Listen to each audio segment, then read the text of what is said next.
Okay. Hey, Rich, welcome back. Hey, Doug, thanks for having me, man. Glad to be here.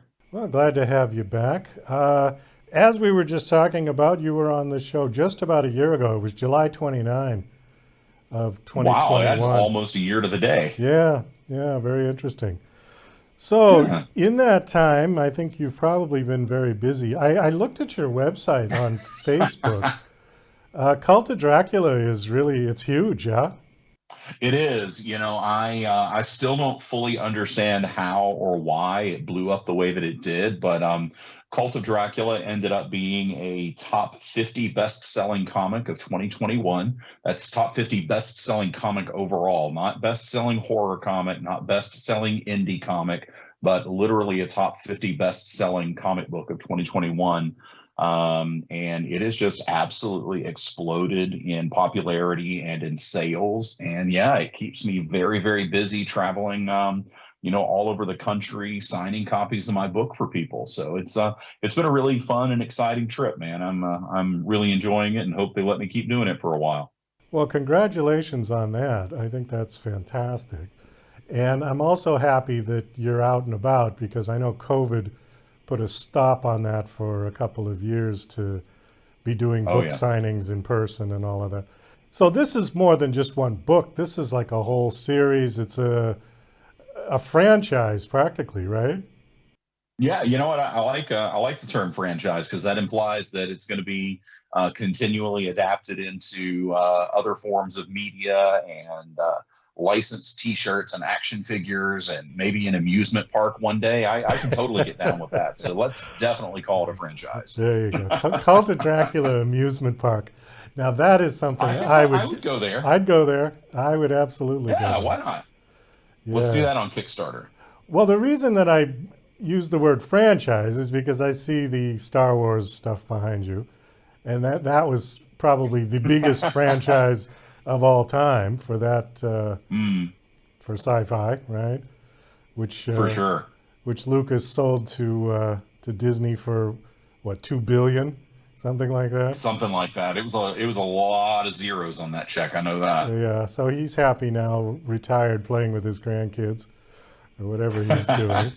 And good for him, you know. He did it For right sure, and he yeah. got out. The Cult of Dracula is a comic book or is it a book? It's a comic book. It's a Cult comic of book. Dracula was a comic book released beginning in early 2021 through SourcePoint Press. It had 6 issues, which were then collected into a trade paperback edition. The trade has been out for almost a year now, and now I have the sequel called Rise of Dracula. The 6th issue of it just hit store shelves last month, and the collected trade paperback edition hit store shelves this month for Rise of Dracula, which is the sequel to Cult. And then there's a third volume called Reign of Dracula that will hit shelves sometime in early 2023. It'll also be 6 issues and then a collected trade paperback edition. And then we're going to do a collected omnibus edition of all three after that. So a lot of story left to tell in this universe. Okay, so the series comes out with like Cult of Dracula, and then you said there's going to be Mhm. 6 comic books within that series. Is that how Yeah, that so Cult works? was 6. Yeah, Cult Cult was of Dracula 6. was 6. Rise of Dracula is 6, and Reign of Dracula is 6. So it'll be a total of 18 issues that will get collected into 3 volumes, which will then get collected into one large omnibus edition. I get it. Okay, Yeah. and It's kind of the funny way of how the comic book industry works. When you put out a book, it just, like when you write Harry Potter, Harry Potter comes out, it's on the shelves, and that's Harry Potter. But in the comic book world, the way it works is you get Harry Potter chapter 1, and then next month you get Harry Potter chapter 2, and then Harry Potter chapter 3, and then Harry Potter chapter 4. And then those get collected into one big book, and so it's a little bit, the comic book industry is a little bit different from the traditional literary world, but it all functions the same when you boil it down. okay, it's just shorter sections, basically. Yeah. Yeah, or look at it like an episode of a television series. Like I just finished watching The Witcher season 2 on Netflix, and so season 2 is broken down into 9 episodes. So where Cult of Dracula was season 1, it was 6 issues, so 6 episodes, and then Rise of Dracula is season 2. It's also 6 episodes, and then Reign of Dracula will be season 3, and it's 6 episodes. On your bio, it says that this has been purchased or signed for a film deal. hmm Okay. Yeah, we optioned it to Sure Pictures to be developed as a television series. When the television series is going to be a prequel to Cult of Dracula, following Special Agent Malcolm Brahm, who is the FBI agent that we meet literally on the first page of Cult of Dracula. He's kind of like a Scully. He's skeptical, but he believes there's something out there. So the Bureau puts him on these cases that are weird, that they can't really explain. They give them to him. So the TV series will follow him in kind of a police procedural, investigating all of these strange crimes. And then slowly but surely it'll be revealed to him that there's this global cult out there called the Ordo Dracul, and they're sworn to an ancient blood goddess. And then all sorts of supernatural stories will spawn out of that, and get us leading up to the actual book, Cult of Dracula. By about season 3 of the TV series is where we anticipate being able to get there. How many comic books does it take to make a TV series? I mean, we were talking about the lengths of the book. Would it be like the whole 6 would be one series? Yeah, that's a good way to look at it. There are so many brilliant writers in Hollywood and showrunners. They can take a paragraph from one comic book or one book and turn it into a television series. But the more source material that you have, the more accurately they're going to be able to reflect what you originally intended. So by the time we actually get actors on in front of the camera and get this thing filmed, there's going to be 18 issues in the series out. So there'll be plenty of things for them to draw from. And then, being as we're doing it as a prequel, we'll be able to create all kinds of our own original stories just for the TV show, which I'm very excited about, because if the TV show is just a rehashing of what you've already read in the book, to me that gets a little boring. Anybody who's read the book is going to know exactly what's coming. But by doing it as a prequel, we're going to be able to lay the groundwork to get to the stories you've already read, but we're going to introduce them to you through stories that you haven't. So I really, Sure Pictures is doing a really great job in putting this whole thing together. I like the way that they've structured it, and it's going to make for some really fun, exciting stories to tell. Well, I kind of like that idea, because anytime that a book gets adapted to film, anybody who's read the book goes to the film with the idea of compare and contrast, right? Exactly. So Yeah. if you have And something, sometimes you got to compare yourself to yourself, and that's a dangerous game. yeah, exactly. I'm kind of working backwards here, but that's what keeps the show interesting. If Right. if somebody came up to you and said, "Hey, I heard you're the Cult of Dracula guy. What's it all about?" Can you give a 1-minute synopsis of the whole thing? Absolutely. So, Cult of Dracula is a modern reimagining of Bram Stoker's original tale, set within a Manson family inspired cult. Okay. Wow. Yeah. Pretty interesting. How did you get started with this thing? What inspired this whole thing? I started writing this originally as a stage play. It was produced at the Browncoat Pub and Theater in Wilmington, North Carolina, for a month of sold out shows way back in 2013, and was nominated for several North Carolina Theater Awards. It won a couple of those. And then I decided to start adapting it as a screenplay after that. Life happened. I wasn't able to pursue the screenplay at the time. But I was able to do a comic book. And so I put all of my resources, time, and energy into adapting that stage play into a comic book. And now here I am talking to you, and we've come full circle. And, we've optioned it to another company who is able to adapt it into a screenplay.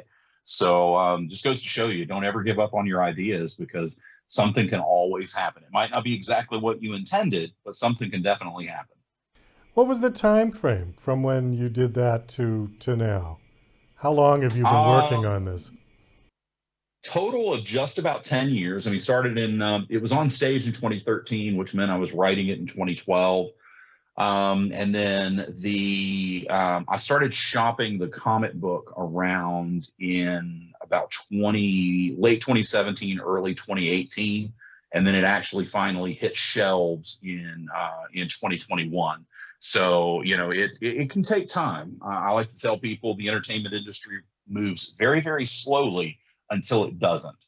And then once it starts moving, the train's out of the station, it's gone. You're not bringing it back. So, yeah, Yeah. it's been a long ride, but it's been a fun one. It's interesting. 10 years seems to be the magic number for people. I have heard that Yeah. term and that time frame more often than not. I mean, David Baldacci, I think, said 15 years that he was writing Mhm. before he made a nickel on his books. Yeah, that's about right. I mean, people think that everything in Hollywood, everything in entertainment is just overnight success. Like, oh my gosh, he just came out of nowhere. Well, to you, he just came out of nowhere, but that person's been working probably for a decade or more before you became aware of them. So there's really no such thing as an overnight sensation. Yeah, I agree. You mentioned the Manson family. So, just for clarification, so the characters would be like Charlie and Leslie Van Houten and Patricia Krenwinkel, who have vampire type powers. No, no. Now that would have been a great way to go with it. But what I chose to do was take all of Stoker's characters and all of his themes, because when I set out, I knew the one thing I didn't want to do was write another Dracula story set in Victorian England with a creepy Eastern European white guy coming over and buying up a bunch of property. And I just did not want to tell that story. That story has been told so many times and so well. There's absolutely nothing that I can do with it except just regurgitate it onto the page. So what I decided to do instead was I did a deep, deep dive into Stoker himself and what Stoker wanted to say with Dracula. I looked at the things that inspired him, the stories that he read, the things that terrified him. I looked at all of those things and I boiled it down to just those base elements, and I reconstructed them in a modern world. So the cult aspect is, the cult. There's a cult that worships Dracula, and so it's inspired very heavily by the Manson family, and also cults like the Branch Davidians and the Moonies and Jonestown, things like that. All of those horrific cult organizations influenced the way that I wrote Cult of Dracula. But when you read Cult of Dracula, all of your favorite characters are there. All of your familiar themes are there. They're just repackaged and presented in a way that makes it relatable to the modern audience. It's everything Stoker wanted to say, just presented differently. So because I didn't want to do just a retelling of Stoker. I wanted to do a reimagining. I wanted to take his themes and his ideas and repurpose them and represent them in a new fashion. And thankfully, audiences have responded to that. They've allowed me to write Cult of Dracula and now the sequel, Rise of Dracula. Again, the collected edition hits store shelves this Wednesday. And then we have the third volume, Reign of Dracula, following, coming in the first part of 2023. So, it's been a really cool story to tell, and I'm very, very glad that readers have hopped on the train and ridden it with me until we get to the station. Well, I think on that, we're going to have to wind this down. Thanks so much for coming back. It was nice talking to you again, and congratulations on all the success. Yeah, man. Thanks for having me. I think that's great. Do you have a website you want to give out? Yeah, you can check us out. The easiest place to find me is on social media. It's Cult of Dracula Comic on everything: Facebook, Instagram, Twitter, soon to be TikTok. Just Cult of Dracula Comic. There's also a website out there that's currently being rebuilt, cultofdracula.com, and soon to be worldofdracula.com, because we're creating a website that will encompass all three of these books. So yeah, but social media is the best way to find me. That's also the easiest way to interact with me directly. So love to hear from you folks. Thanks, Rich.